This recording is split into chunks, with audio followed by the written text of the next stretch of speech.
My theory is that the coolest and prettiest girls get hit on the least. You tell me why I have like the most coolest baddie friends who are single and they don't have men lining up like I think they should, or that you would think they should. Actually, the men just aren't even there. This happens to us a lot. We get together and we obviously we go through our business, we go through like personal stuff, and then we talk about dating. And most of us will end up talking about dating, but like the lack thereof, and how there are no men, no one approaching anyone. There's like no dates has not even been worth like going on the apps for. Like, where have all the lover boys gone? Please tell me. I need to find one because I'm tired of dealing with Mr. Nonchalant, Mr. Low Effort, the emotionally unavailable, the avoidant. Like, I'm just tired of that. If the man is handsome, educated, has money, but still single, then what could be the problem? So y'all rather reach in the back and get the bad boys, you know, the ones that look good, the one that got the popularity, the one that got the money but no character. That's the man y'all go for. Cause right, you would rather cry in a Bentley, right? Yeah, no, I'd rather not cry at all. See, and the good men at the front going to work faithfully, ain't out all night, ain't clubbing, in bed by 8 watching anime. Them the ones. I'm telling you now, them the ones. But see, look, them the ones that y'all be saying that give y'all the ick, right? No, it's not the ick. You just want the bad boys. The good men is the men that y'all be ghosting because y'all say they too nice. What's good, guys? It's your boy Josten J coming to you with another video. Let's cook, boys. Let's cook. All right. Women are shocked men won't prove their worth anymore in modern dating. We got action. Let's cook. Now, I went on a date about a month back. This man slid into my DMs. I usually never respond to people who slide into my DMs. But this guy looked very, very attractive and looked like, you know, he had things going for him. His message said, did I see you at XYZ? I didn't see him there. I think he got the wrong girl. But I responded, if I say yes, will you take me on a date? Whereas then he insisted, then sure, yes, I'll take you on a date. So we went on a date, and it was super chill, like at a friend's house, whatever. Had really good dinner, great combos for the most part, and it was a lot of fun. I really enjoyed his company. So then he texted me the next day saying, hey, I want to see you again. And I said, great, like plan the date and I'll be there. So later that evening I said, hey, what time should I be ready? Because he didn't give me any details about it. What time are you going to get the Uber? And so I could be ready. He then said, oh, I just thought we'd just like come to mine and hang out. I thought to myself, excuse me, what? I thought we were going to go on an actual date, not another hangout. So I told him that, no, I didn't want to do that and that we should go somewhere for dinner. But then he then called me saying, oh, he had like some investors over, blah, blah, blah, that he needed to push it back. And I said, no, I can't do that. Like, let's just reschedule for another day. He insisted that he would see me today. And I said, no, I don't want to see you today. Like, I thought you were going to have this planned. Didn't work out. So I don't want to see you. At this point, this guy was like giving me red flags, and I was so over it. Like, I didn't want to see him anymore, whatever. So then he insisted to see me, and I again said no. So then I guess out of an apology, he bought 3 of my candles. Such a sweetheart. And I was like, oh my gosh, wow, this guy actually seems cool. So the next day, we were going to go on a date, and then he ended up canceling on me for some party, a friend's party. And I thought to myself, you already knew there was going to be this party. No party just comes up last minute. So I said, no, definitely not going to see you. This is completely over. Like, let's just stay friends. And he didn't want to stay friends. He wanted to see me again. So then I said, no, I don't want that to happen. Fast forward, he texted me later on that day after me not responding to any of his messages. He said, meet me at this place at 8:30. I thought that was really hot. He's being assertive, aggressive, whatever. So I thought, why not? After all the red flags, he's really hot and it sounds fun. And maybe he, was just a mess. Fast forward after the dinner, we go back to his to hang out. I was in Malibu. I live in West Hollywood. It was going to be a whole situation for me to get back home. I didn't want to like hook up with him or anything like that. I just wanted to get to know him because that's what I like to do. But this man was so aggressive when it came to hooking up with me. I've never seen someone so aggressive and so assertive like that. Not getting into details about what happened afterward. Let's just say there's a lot of red flags. No matter how hot he was, now that I think of it, it's a little concerning. I guess you could say I totally got played because I haven't heard from him since. I totally got ghosted. Other than me reaching out to see if he received my candles, I haven't received or heard anything from him. He was giving her red flags. He was giving her red flags. He wasn't proving himself enough, right? To the degree that she would like him to, right? But she still went through with everything. Pay attention to the language. That's why I always try to tell you, you got to be able to decode. They're going to leave out key points, but if you pay attention, you'll understand everything perfectly, right? The whole we're not getting into details, that meant she hooked up with him. If you don't believe that, right, then why is she saying, well, I got played? If you didn't give up any box, how did you get played? She gave up the box. She didn't really get anything in return. That's why she's calling about some candles. She didn't get anything in return. But the next dude is going to have to prove himself, of course. Let's get the next one. I've reached the point where I'm done. I am done. I am done accepting the bare minimum. I am done understanding. I am done staying with people who do not deserve my presence. I am done feeling shitty about shitty people's behavior. I am done feeling guilty. I am done believing that I am unlovable. And I am done being okay with the absolute bare minimum bottom of the barrel love, because I fucking deserve more, bitch. She's done, guys. Do you hear that? She's done. She's done with all of it. She's done with low effort, bare minimum, getting treated like crap. She's done with all of it. This is why I tell you guys, I never miss with this stuff. When a woman is acting like whatever you're trying to do, you're trying to bring chocolates, you're trying to bring flowers, you're trying to take her on an extravagant date, reservations, all of this stuff, right? The reason why they act like, no, what are you doing? Don't do that. The reason why they act like that is because this is in the background. They're not used to this type of treatment. This is why trying to prove your worth and put them on a pedestal backfires on you a lot of the times, because they don't know how to act when they get this behavior. And don't get it confused. I know what guys are thinking. And watch, we're going to get into this later in the video.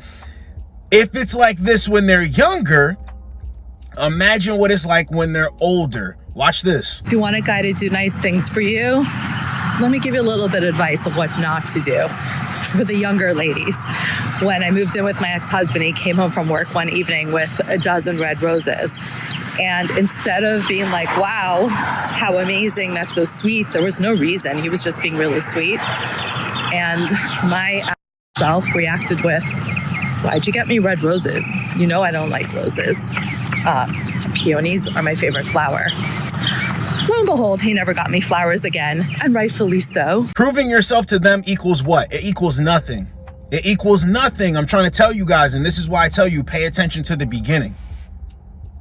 The beginning, and when you're in a situation with a woman, counts. This guy could have avoided everything, but he kept plowing through the resistance. This isn't a first-time occurrence. This happened at the beginning. He married her, and look at what he gets for his efforts. But in this video, you hear her reflecting on it, right? Like, damn, I should have handled that better. I didn't have to act that way. Well, it's too late now. Tested me on a date, like actually tested me. He goes, I like to ask trick questions. I said, why? And he hits me with, if I stopped texting you for 3 days, what would you do? And I said, I would enjoy my peace and be fine. Wrong answer, apparently. And he goes, see, I would need someone that would check in on me. I said, I would need someone that wouldn't disappear on me for 3 days. Guys, the way he just stared at me after I said that. So I stood up and I said, buddy, I think you just failed your own test. And then I left. He got rid of her with one question. One question. So many things are happening here, right? I tell you guys all the time, pay attention to the beginning. You'll never have to be in a situation with a woman who's making it difficult for you if you pay attention to the resistance and her making it difficult right now in front of you. Move along. She went on the defense, right? Like he said something bad. Maybe he was looking for you to say, well, I would check on you because I want to make sure you're okay. Nah, I'm gonna protect my peace. I'm not playing any games. How do you know that's what he meant by it? Doesn't even matter. Doesn't even matter. Check this out. It's very hard to get rid of a woman when she's actually infatuated with you, when she doesn't even want to take an L sometimes. It's very hard to get rid of a woman. This woman is actually getting up and walking out, no resistance, no nothing. She's just leaving. That's a W in my book. He doesn't have to prove himself. She's walking away. He doesn't have to try to get her out of the way. She's getting out of the way. Oh, I'm sure a man would say this is the reason I'm still single. There's something about a man that makes a reservation that gives me the ick. We don't have the ick, but it's just like, thought of him like planning the date, I'm just like, okay, like relax. And when a guy wants to go to a bar that doesn't take reservations and we're supposed to walk in and hope that we get a seat, and if we don't, we have to walk out, that also gives me the ick. I guess what I'm saying is, if you're a man, there's literally nothing you can do that won't give me the ick. I'm just kidding, you guys. I'm sure if I liked them, I'd be like, oh my God, how cute, he like made a reservation. Like purely a first date, you've never met before, I don't know you. Pay attention to this clip. Nothing matters besides you being yourself, going for what you want, and doing it with the strategy that you've built. That's it. Not trying to jump above and beyond and jump through hoops doesn't work. It really doesn't work. And I like what she said at the end. It's true. I just met you. Exactly. So I just met you. I don't have to prove myself. Let's get the next one. I need to vent about something in a safe space. This is something I experienced while dating as a single mom of 3 in San Diego. And the more I think about it, the more I just feel so disrespected and so hot and bothered and so icked out that I think if this happens anymore, it's going to be like an immediate no deal breaker, because it fills me with rage. So I have 3 kids, 3 young kids. I've thought a lot about my pregnancies, my children, the children spacing, everything, the toll on my body, and I decided that I'm done having kids. I'm open to stepkids, but I do not want more kids of my own. I am very upfront with this when I'm dating men. I put this on any dating profiles that I have. I talk about it early into a dating situation if I feel like this person is sort of marriage material. And anytime that a man says, are you sure about that? Or I think we could have one more. Or you space your kids out 2.5 years apart, time to get pregnant. Or like, well, what about having a little version of me? Or like any amount of pressure that's not like, oh, I totally respect that, I completely understand that, is actually such a massive ick, because it just further illustrates to me that men think that what they want is more important than I want, that what I'm going to change my mind to center you, a stranger who I just met. They have no awareness on what it is like to actually be pregnant, to have a baby, the emotional disruptions, the physical pain that we are in, the disruptions to our lives, like how massive of sacrifice this is. What, do they not care that I already have 3 kids? So them wanting a biological child is somehow more important than my body, my health, the fact that I already have 3 kids. It's just, it's a way that they like immediately center themselves, rather than saying something like, I hear you, you have 3 kids, you love them so much, they're so fun to be with, 3 is all you care to have right now or forever. I respect that. I want kids, so I'm going to bow out. That's understanding me. That's seeing me. That's taking no for an answer. But to already that early on be pushing me on a boundary that I made so clear, it's like, do you not understand consent? Do you not understand the concept of no means no? And do you understand how literally traumatizing it can be for some people to go through like a newborn stage, a postpartum stage, a pregnancy stage? Like, it is wonderful. It is a miracle. It is a blessing. It is so incredible. I'm so lucky and so grateful that I got to do it 3 times. But mommy is done. Mommy is so effing done. So F-U-C-K-I-N-G done. D-O-N-A! Exclamation point done. You have the audacity in this restaurant or on this FaceTime call to center yourself and try to change my mind. Try again. Try again. Not today. Absolutely not. Absolutely not. No. Imagine having to prove yourself to a single mom of 3. Just imagine that. Just imagine that.